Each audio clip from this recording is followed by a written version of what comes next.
He leaps from the platform, enjoying the thrill of speed. The man draws a beautiful arc in the air and landed perfectly. He left in style. Eddie, after Uncle Pie's coaching, he also completed the 40-meter jump. After landing, he felt he could do it again. He was so eager to find Uncle Pie. He wanted to challenge the 70-meter jump.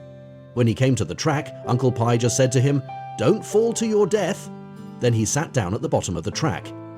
Eddie went up to the platform, and looking at this height, his heart began to be afraid.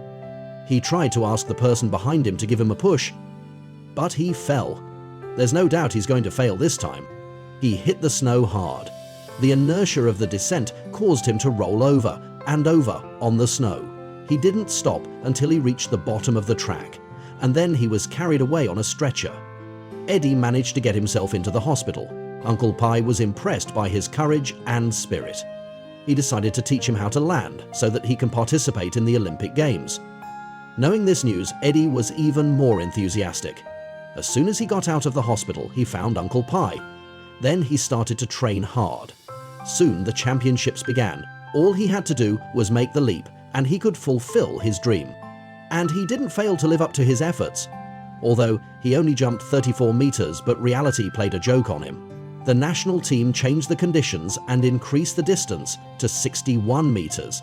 On the grounds that Eddie's jump was not far enough, he was disqualified from the Olympics.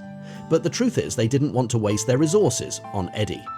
Then Eddie called Uncle Pie for help. He was going to compete in the European tour. Eddie came home while his father was still sleeping and stole his car away. Eddie drove the car to find Uncle Pie. He started to train formally. After a lot of hard work, he was in the race again and again.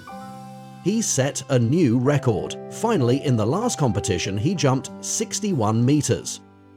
If he can do it in tomorrow's test, he'll be ready for the Olympics. But it's just not meant to be. Eddie got too excited. He couldn't keep his balance. He fell to the ground when he landed. Uncle Pie watched helplessly. After his failure, he found the staff at the venue wanted to jump again. But he was refused. He called his parents to tell them that he wasn't going to mess around anymore. Just when Eddie was ready to give up on his dream, he got a letter.